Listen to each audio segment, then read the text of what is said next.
Pak Sobari, indikator kerajaan itu adalah ekonomi, ya kan? Majapahit bankrupt karena deposit emasnya tipis. Dia hanya 185 tahun. Dia itu dihajar sama Sah Bandar Tuban, Ranggalawe. Itu Pak. Pertanyaan saya, apa benar Raden Wijaya itu orang Jawa? Raden itu di dalam bahasa Armen artinya pemuka agama. Itu dulu Pak. Sabar dulu ya. Apa benar Singasari itu kerajaan Jawa? Sabar dulu Pak. Itu kerajaan, bukankah itu orang yang datang Sungai Mekong? Kalau Bapak ingin kerajaan native, saya tunjuk adalah kerajaan Samudra Pasai. Merah Silu pendirinya, dia sudah punya logam emas. Itu nggak terbantahkan. Saya kasih ujuk lagi sama Bapak kerajaan Luwu. Dia sudah punya logam emas bertahun 1250. Jadi Pak, orang Jawa seperti Bapak ini juga banyak berkhayal tentang sejarah. Itu jangan Pak. Jadi menurut saya kita harus realistik. Kalau bicara kerajaan, indikator ekonomi, ketengahkan. Apa buktinya? Luwu ada, bukti ini logam Luwu. Merah Silu apa? Majapahit nggak ada. Jadi itu mitos saja, Be? Maksudnya yang diciptakan? Iya dia ada. Sejarah aja yang dibuat? Itu ada tuh kerajaan, tapi tidak sebesar seperti yang diorasi oleh Pak Sobari. Ya. Ya kan? Kemudian begini Pak ya. Ketika sebelum era Ottoman, itu Pak, zona ekonomi di seluruh labuan-labuan, itu nggak bisa dikuasai orang asing. Bapak bicara Samarang, Bapak tapi sebut Demak. Demak itu kerajaan Melayu. Demak bukan bahasa Jawa. Artikan kepada saya kalau Demak itu bahasa Jawa. Bukan Pak. Demak itu kerajaan Melayu. Hulu Balang yang memperkuat zona ekonomi Semarang. 22 zona ekonomi itu nggak bisa dimasuki orang asing. Dan itu bukan Jawa Pak. Itu bukan Jawa. Makassar zona ekonomi terbesar. Pelaku-pelaku bisnis itu orang Islam. Kemudian Pak, satu lagi, saya kan dia panjang. Agak lebih dekat, Be. Oh, ini lebih dekat. Saya mau ngingetin itu. Kemudian yang berikutnya, ketika era Ottoman, Turki itu apalagi? Ya kan, semua kebagian orang Jawa juga kebagian Kesultanan Mataram kan, tapi semua maju sama. Nah, yang sekarang Pak, hubungan internasional saya bicara. Hubungan internasional itu Kesultanan Banten malah dia ada dubes di Inggris. Zaman sultannya Kiani Hebi yang dikenal sebagai Tirtayasa. Ada dubesnya. Kerajaan Jawa kagak ada dubes Pak. Dubes dari mana? Kagak ada. Jadi kita biar realistis aja. Negeri ini kita majukan bersama. Ya betul. Kebanggaan bersama. Saya bangga dengan Merah Silu, pendiri Samudra Pasai. Saya sangat bangga. Jadi bukan berarti Jakarta ini nggak bisa dibanggakan. Kami membuat perjanjian internasional Pak. Pengkor kerajaan Jawa mana ada bikin perjanjian internasional. Pengkor. Kalau ada kami bikin perjanjian internasional dengan Portugis. Investasi. Sekarang investasi sampai bongkok untuk ibu kota. Baru kagak kejadian. Sampai bongkok nyari investasi. Ya kan? Bongkok sono kemari ke Arab digituin aja sama Arab. Jadi Pak, kita harus banggakan semua potensi yang ada di seluruh daerah secara bersama. Gak ada suku unggulan di Indonesia, kagak ada. Jadi semua suku pun pantas jadi presiden. Jangan diunggulkan ini lebih hebat, ini hebat, kagak. Ya kan? Cilik Riwut dulu politikus yang hebat dari Kalimantan. Jangan salah. Itu semuanya orang hebat-hebat. Marilah kita majukan Indonesia, ya kan? Jangan dimitos-mitosin. Jangan kita begini Pak, kita hajar presiden yang udah liwat kan kagak kena hukum. Iya. Iya kan? Tapi gimana Babe menjelaskan fakta dalam demokrasi elektoral secara modern sejak tahun 99 ke belakang, Mbak Be? Itu yang selalu menang orang Jawa, Be? Iya, Mbak. Belum. Oh, boleh. Saya jangan di stop nih. Abis itu Kang Sob. Saya jangan stop. Jadi begini ya kan, kita lihat Pak Habibie dijatuhin internal nggak ikut. Tapi Ibu Mega kan bukan jawab 100%. Bagaimana Anda? Tidak 100% Ibu Mega. Ya? Ada balinya. Iya. Itu bukan dong, ada Palembang, Sumatera, Bengkulu. Ya fakta. Jadi mari kita terima kenyataan ini. Begitu Pak ya. Jadi nggak usah kecil hati. Anda dari suku apapun, kalau dia ada terdaftar, artinya sebagai keluarga besar Indonesia kan, ada hukum adat, ada segala macam, ya ada tampil saja, nggak usah ragu-ragu. Kalau hebat, oke, kita dukung, kan begitu. Jadi jangan mesti harus Jawa. Jawa pun tidak terlarang, silakan. Tetapi sekarang kagak nongol. Seneng banget Babe. Kagak nongol sekarang, ini fakta. Anda bicara fakta. Iya. Fakta Jawa kagak nongol. Meskipun Ganjar Pranowo nomor 1 sekarang. Nih, Itu udah habis aja. Anda jangan sebut Ganjar nih Kang Sobari udah nyalain mic nih. Kang Sobari udah nyalain mic. Oke, Kang Sob, silakan Kang Sob. Yang kita banggakan di Jawa, Ratu Sima yang demokratis itu abad 4 itu bukan orang Jawa.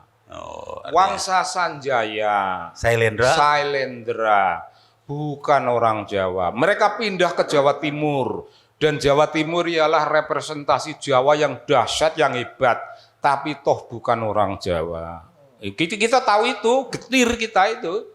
Kita dilewati nama-nama besar, tapi sebenarnya kita tidak terlampau besar.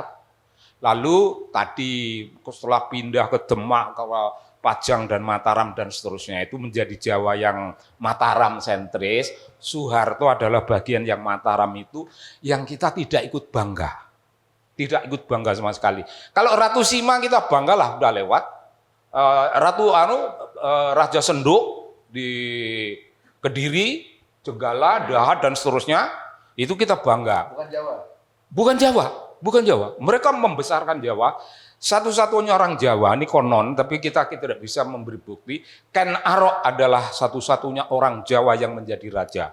Itu pun kalau dibuktikan oleh fakta bisa. Nah, ini tidak penting karena ini hanya membaca orientasi masa lalu. Yang kita penting, kita telusur, kita yakinkan ini kekinian kita ini mau apa. Ya. Kalau masa lalu kita seperti itu, lalu sekarang ini mau bagaimana urusan-urusan. Nah, saya tidak begitu tertarik ngomong berbasiskan etnis itu tidak begitu sehat. Sehat-sehat nggak sehat. Untuk mitologi itu dahsyat, tetapi untuk transparansi tidak. Mestinya kita berbicara tentang warga negara. Siapa saja yang namanya warga negara, ya silahkan. Ya itu. Karena kita sudah berbicara keindonesiaan, sudah berbicara demokrasi, berbicara tentang golongan milenial. Bahkan milenial itu sudah dianggap sedikit lewat, ini anak generasi Z dan seterusnya. Wah itu cepat sekali. Kita itu dilintasi oleh model berpikir, oleh orientasi politik cepat sekali. Kita belum sempat menata hati, kita sudah dilewati oleh milenial, dilewati oleh Gen Z, dahsyat. Jadi kita harus mengejar, harus membackup perkembangan masa depan itu.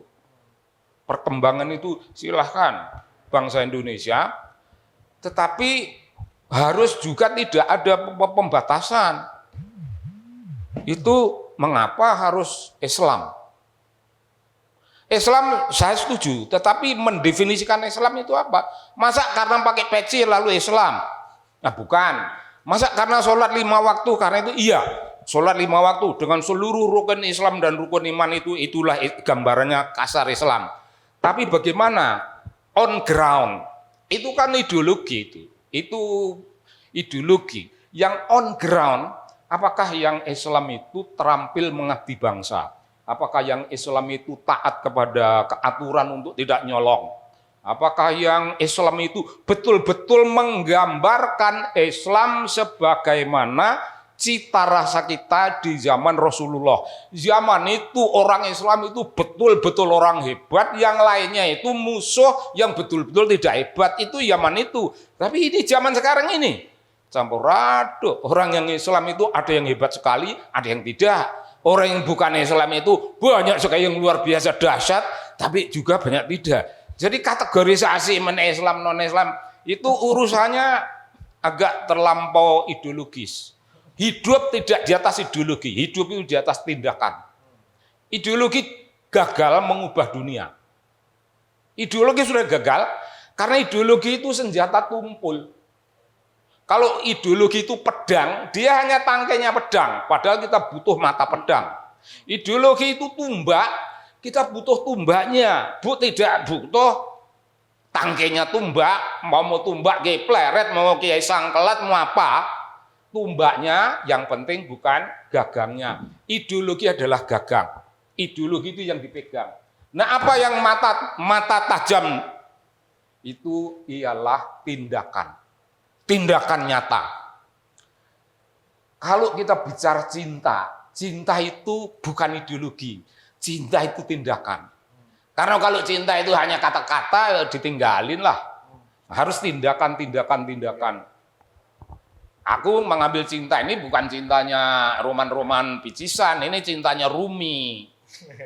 My religion is love, itu dalam ukuran macam gitu. Jadi kalau yang picis-picisan itu ya sudahlah, yang dangdutan. Tapi problemnya Kang Sobari dan Babe, banyak masyarakat Indonesia, termasuk para politisinya, termasuk partai-partai yang mungkin memegang boarding pass untuk memberikan tiket calon presiden itu, masih berpikir tadi mitologi-mitologi lama. Bahwa ini Bud, itu tuh gimana Bang? Ini ya, saya bicara dari sisi sejarah sekolah. Nah, Kalau TNI kan benar-benar sejarah yang sudah mendalami. Tetapi di zaman Orde Baru sejarah itu kan diajarkan ke sekolah-sekolah. Dan itulah sejarah mayoritas yang dipahami oleh rakyat Indonesia. betul.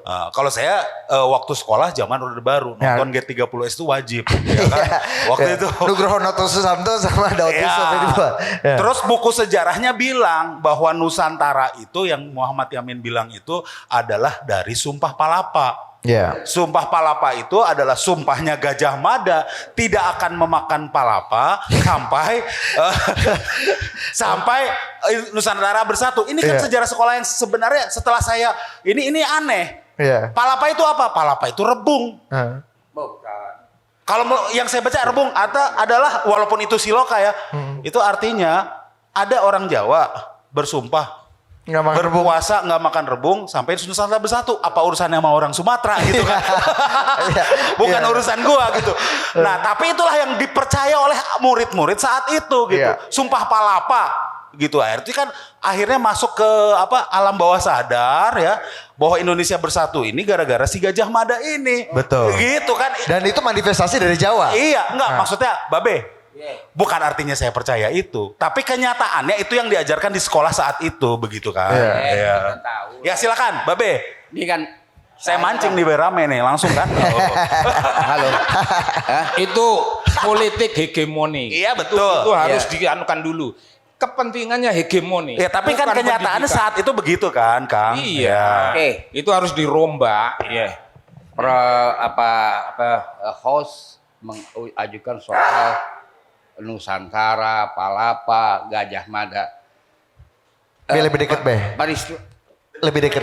Halo. Paten. Peristiwa yang dikatakan Sumpah Palapa, sebenarnya semua Perdana Menteri di Indonesia itu disumpah. Teksnya adalah setia kepada kerajaan.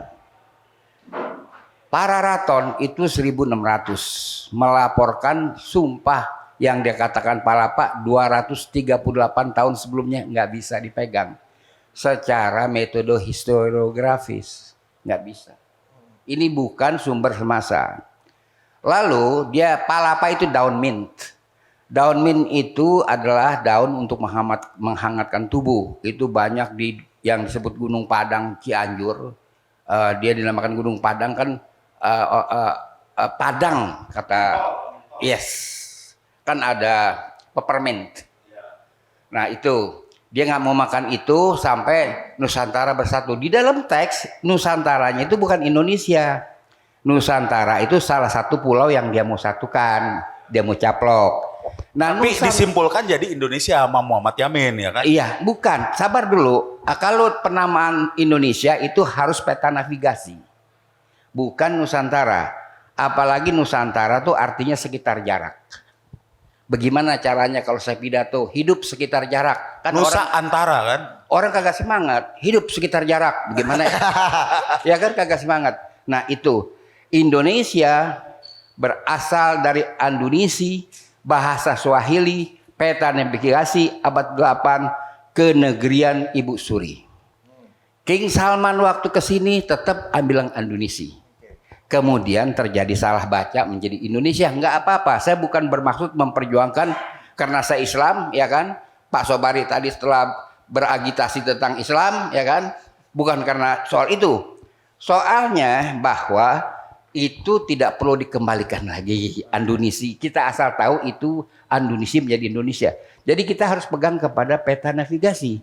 Sebagaimana India, katanya India itu bukan nama kita. India itu adalah laut antara.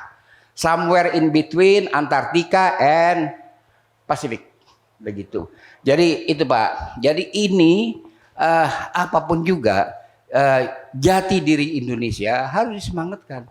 Dan kita nggak usah malu kita dari manapun berasal, ya kan. Tetapi kita ini orang Indonesia. Kalau ada calon presiden, dia calon presiden Indonesia asalnya dari suku ini, asalnya dari suku itu. Dibangga-banggain juga percuma, kan gitu, ya kan? Nah. Gitu. Beh, dan Kang Sobari, akibat dari politik hegemoni seperti yang tadi Bang Semi katakan ya, ini kan propaganda dan politik hegemoni yang diajarkan lewat sejarah, lewat media, lewat penataran gitu kan. Dampaknya ke politik sekarang ini gimana? Terutama konteks kita sebagai kewarganegaraan, sebagai warga negara yang setara dan inklusif secara politik. Hegemoni tidak bisa berubah menjadi civic education. Tidak bisa. Hegemoni ya hegemoni. Pernah menguasai sebagian orang, tapi hanya untuk sementara waktu. Pernah menguasai banyak orang juga hanya untuk sementara waktu. Itu akan berubah dan sekarang ini masanya berubah. Menolak Soeharto, menolak kedoliman, menolak otoritarianisme, menolak diktatorial dari timur dan sejenisnya, ini sudah menjadi bahasa harian. Tapi proses penolakan itu tidak selamanya mulus. Artinya jalannya civic education yang pertama untuk mengajarkan kesadaran politik dan tindakan politik itu tidak pernah berjalan smooth. Ada yang menghambat, ada yang penghambat. Yang menghambat ialah kepentingan politik. Para pemimpin yang punya utang, BLBI, para apa segala, itu inginnya kembali ke zaman Harto itu. Inginnya ke sono, yang kita yang nggak punya utang, jangan kembali ke sana. Nah, kita pro civic education. Apa maksudnya apa? Kita kan kagak punya utang. Kata Pak Sobari tadi, kita itu dalam pengertian Indonesia. Indonesia kagak ada utangnya. Itu apa? Itu apa ya? Iya, pertanyaan saya punya utang apa enggak Indonesia? Bentar dulu. Enggak punya. Bentar dulu Bang. Ini saya sedang membicarakan sisi yang tidak berhubungan dengan itu, yaitu meluruskan cara berpikir politik dan tindakan-tindakan politik. Bahwa perkara ada punya utang dan apa itu, saya melihatnya utang itu bukan sebagai sesuatu yang namanya kebusukan politik. Utang bagian dari normalitas di dalam dunia yang membangun. Nah, saya kira saya tidak bisa menjelaskan itu untuk lebih detail. Interest saya pada saat ini ialah kita melihat Indonesia, ini harus melihat Jawa apa tidak. Saya sedang berkata, marilah kita melihat Indonesia itu lebih ke masa depan. Masa Jawa itu sudah masa lalu. Bahwa Jawa punya kontribusi pada hari ini karena jumlah penduduknya itu tidak bisa didebat. Jawa masih punya realitas. Jawa itu ada dua. Jawa itu sebagai fenomena demografi biasa. Yang kedua, fenomena demografi politik. Jumlah penduduk, kondom dan bayi, dan satu Jawa sebagai demografi politik yang masih memiliki aspirasi masih memikirkan masa lalu, tetapi juga sambil memikirkan masa depan. Oke. Dan Jawa itu sedang terbelah jiwanya Oke. antara masa lalu dan masa depan, antara meromantisasi masa lalu. Wih, ini begini. Iya. Padahal yang diromantisasi itu sebenarnya juga bukan produk dari Dan ada yang leader-leader. memanfaatkan romantisme Selalu itu. ada, Selalu ada, ya? selalu ada. Dan itu tidak perlu dikutuk. Itu bukan barang yang harus dikutuk. Itu realitas. Oke. Oke, ini kita sudah sampai di ujung. Saya minta kalimat terakhir dari Babe dan nanti kalimat terakhir dari Kang Sobari tentang tadi, Be. Haruskah presiden kita orang Jawa? Dan bagaimana kita bisa berselancar dan memenangkan pertarungan dari orang-orang yang tetap menjaga romantisme dan politik hegemoni lama itu dalam konteks demokrasi kekinian? Begini ya, kita ini kalau ingat kepada hierarki keluargaan zaman Belanda, ya kan. Yang nomor satu adalah Hollander and Europeaner. Satu, ya kan. Nomor dua adalah Vreemde Oosterlingen, itu adalah Arabieren, Arab. Cuman Arabieren enggak, India kagak masuk, dia berdatangnya baru. Arabieren, iya. Arabieren, Sinesen, Japan. Yang ketiga adalah Inlander. Dipanggilnya kita kelas kambing. Inlander itu kelas kambing. Cuman kagak dirinci. Kita ini kambing kacang apa kambing bandot, itu nggak dirinci. Nah kalau seperti itu, sebagusnya bloodnya Indonesia lah. Itu dulu, blood Indonesia, ya kan? Jadi kalau orang asing, atau darah asing, ya mendingan Kim Kardashian aja ya. Dia orang Armenia juga banyak di Indonesia, abad 15 pada kemari, ya. Kemudian daripada itu yang harus dihadapin sekarang ya adalah psikologi atau mentalitas jackpot. Yang muda-muda kagak paham ya. Oke. Jackpot. Apa tuh, Be? Jackpot begini, dulu ada tempatnya di pusat penjualan ada. Kita beli koin, masukin plak, kita tarik jelek. Kalau 777, duitnya kita ya kan. Nah sekarang semua perencanaan pembangunan pusat maupun daerah itu mental jackpot. Kalau kita ada kereta cepat bakalnya begini-begini. Tahu-tahu dibongkar pilarnya, terowongan juga dibongkar. Nah itu kan, ya kan. Lalu Formula E bagaimana? Ini musim hujan sampai Maret. Gimana? Oke, Be. Nah, jadi saya udah di oke nih sama host setengah menit lagi. Artinya betul-betul kita melihat jangan ke depan aja. Kan kita kan jalannya sekarang. Oke. Artinya ngelihat sekarang juga dan depan, jangan ke depan melulu. Kita lagi ada di dalam sekarang kok. Iya. Dan sekarang masih problem tuh, Be, ya. Iya, makanya itu Etnisitas itu ya. kita tetap optimis. Indonesia akan menemukan formatnya sebagai nation. Oke. Nggak usah khawatir, banyak anak-anak muda yang pinter-pinter kok. Iya. Ya. Dan oke, terima kasih tepuk tangan untuk Babe Ridwan Saidi. Kang Sobari terakhir setengah menit. Saya melupakan itu. Inlander itu melukai hati saya. Saya tidak mau mengakui saya Inlander. Bahwa itu fakta hukum, ya. Tapi saya bukan orang hukum, saya tendang hukum itu. Saya membaca sosiologi dan antropologi. Politik, antropologi politik. Melihat realitas pada hari ini begini, penuh janji. Ini promising, kita ini promising sekali. Tidak terduga-duga bahwa punya kekuatan yang dahsyat. Lalu masa depan yang agak membuat buram sedikit itu politisasi agama. Bukan agama, politisasi agama. Itu agak buram, itu harus dilawan. Untuk membuktikan bahwa masa depan kita itu sesuatu janji. Begitu aja. Dasarnya apa? Civic education dasarnya ialah jangan berbicara tentang umat, tentang golongan, tentang apa. Bicara tentang rakyat. Oke. Umat masa lalu, rakyat masa kini. Barangkali masa depan, kita nggak tahu. Oke, thank you. Tepuk tangan untuk Kang Sobari. Bang Sam, terakhir Bang Sam. bagaimana menutup rangkaian ini Bang Sam? Gue yang nutup budayawan, gue yang nyimpulin, waduh. Iya. Makom lo lebih tinggi artinya. Karena lo mau ke gereja abis ini kan. Berat juga. Tapi kalau menurut gue benar sih. Indonesia tadi ya, kalau yang dimengerti di bangku sekolah, sumpah palapa dan sebagainya udah kita lupakan aja. Kalau misalnya itu dianggap salah atau romantis, lupakan aja. Kita memang harus mikirnya ke depan gitu. Jadi kalau kita mengungkit-ungkit Indonesia dan sebagainya, sekarang tuh dianggap sebagai ajakan separatisme, itu juga salah kan? Enggak, itu sebenarnya kita tidak mau ngajak separatis, tapi udahlah. Sekarang Indonesia Bersatu tuh justru harus mandang ke depan. Nah, itu saya setuju tentang civic education tadi. Karena sebenarnya SDM-nya dulu. Nah, sekarang kan infrastruktur dulu. SDM-nya belum siap, dikasih infrastruktur. Jalan tol sampai ke kampung, yang ada apa? Yang ada apa? Barang Cina makin cepat masuk ke kampung gitu. Iya. Jadi sebenarnya mempercepat.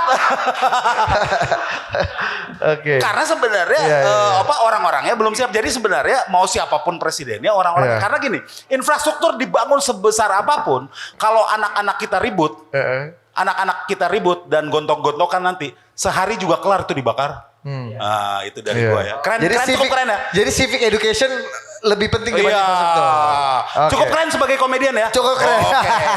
Tepuk tangan untuk Sevin atau Slim Boy. Kang Sob, apa? 10 detik? Cara menutup tidak begitu. Wah, gimana? Coba Ketika tutup. kita sudah yakin, sudah bersepakat tentang optimisme, segala kemungkinan negatif, biarpun agak gede, kita kesampingkan. Oke, siap.